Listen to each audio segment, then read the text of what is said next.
Hello everyone, welcome back to my channel.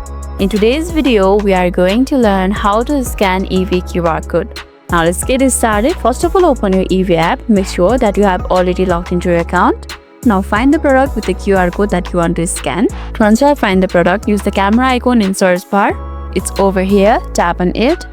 And this will open your camera, and over here you can see two options. First is barcode and second one is image. That means you can directly use your barcode to scan the barcode of the product. Now point your camera at the QR code. Your phone will automatically recognize the code and display a link. And right now I don't have any QR code over here, so I'm just delivering the instruction. Please follow this instruction. Once you got the link, tap on it and it will open eBay listing or promotion directly in your browser or eBay app. And there's a second option for image. That means you can take a photo and scan the code. And that's how we can scan our eBay QR code.